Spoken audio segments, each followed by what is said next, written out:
Salut Kotek, tu es graffeur, sculpteur de la région de Mougins, très copain avec le célèbre graffeur Mr. One Tease. Tu participes au coffret Les 7 péchés d'Esther, aux côtés de Pelot et Esther. Comment as-tu fait cette découverte et qu'est-ce qui t'a motivé à participer au projet? Esther m'a proposé en fait de participer à ce projet. Moi j'ai trouvé ça hyper intéressant de travailler sur du volume, donc un coffret en 3D, et de pouvoir intégrer mes trompe-l'œil entre guillemets graphiques sur un objet déjà en 3D. Donc c'était pas mal de mélanger l'effet 3D et la 3D réelle. Comment tu définirais la collaboration avec Pelot, graffeur de Paris, et Estelle Esther, journaliste, influenceuse? Écoute, moi ça s'est très bien passé, et Esther est venue me proposer le projet et j'ai trouvé ça hyper intéressant de travailler en plus en collaboration avec Pelot, pour le coup un autre artiste parisien avec un axe différent, et je trouvais pas mal d'essayer peut-être pas de mixer mais de pouvoir en discuter et approfondir sur le sujet. Raconte-nous un petit peu les coffrets, qu'est-ce qui t'a inspiré? Après on était parti sur les 7 péchés capitaux entre guillemets, donc c'était intéressant de pouvoir incorporer un élément tout en ayant aussi un code couleur. En dehors du côté graphique, voilà, moi j'ai voulu imposer un peu le code couleur, le côté paillettes, le côté doré à un péché capitaux. Les 7 péchés d'Esther, ça t'inspire quoi personnellement, Kotek? Quel écho ça fait dans ton imaginaire, dans ton univers onirique d'artiste? Moi, c'était vraiment ce côté un petit peu changement de thème.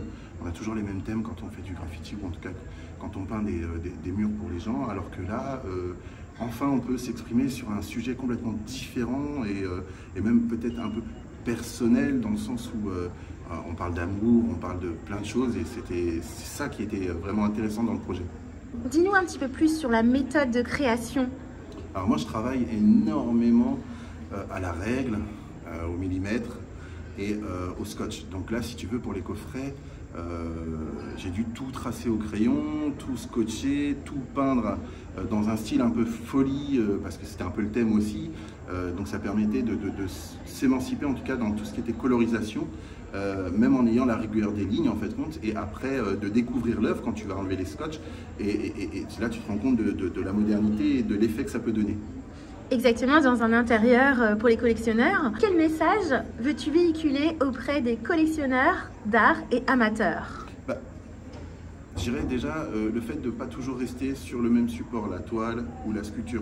Là enfin on peut avoir un objet donc en 3D, en volume, et donc il devient un mix entre la toile et la sculpture, tout en ayant une forme différente, et je trouve que c'est assez sympa d'avoir un objet différent de ce qu'on pourrait avoir l'habitude de voir en galerie.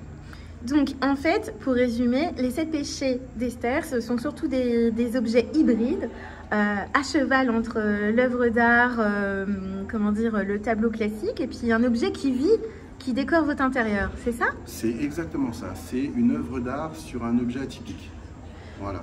Bon, alors qu'est-ce que vous attendez pour acheter? Je sais pas.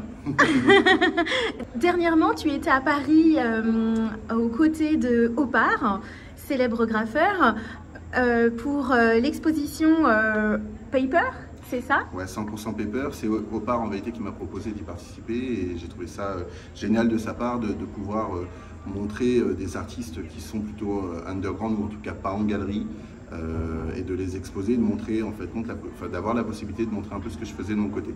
Quel est le retour justement du public et des professionnels par rapport à ton exposition à la Galerie Joseph à Paris?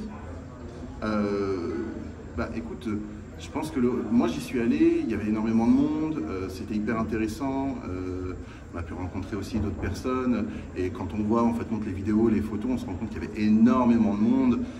Moi le retour que j'ai eu, c'était ça leur a permis en fait de voir ce que je faisais aujourd'hui, et là travailler sur du papier, de l'aquarelle, c'était aussi assez sympa d'avoir ce côté sketch, en tout cas plutôt que toile ou sculpture.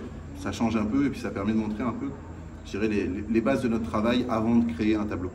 Dernière question, quels sont tes projets à venir? Quelle est ton actualité riche et foisonnante, Kotek? J'ai 2 expos collectives sur Cannes fin mai, j'ai un décor pour un spectacle de natation synchronisé en mai, et après j'ai d'autres projets que je ne dévoile pas encore. Bon, on aura la primaire chez Kids City Paris, j'espère. Exactement. À suivre. C'est ça. Merci beaucoup.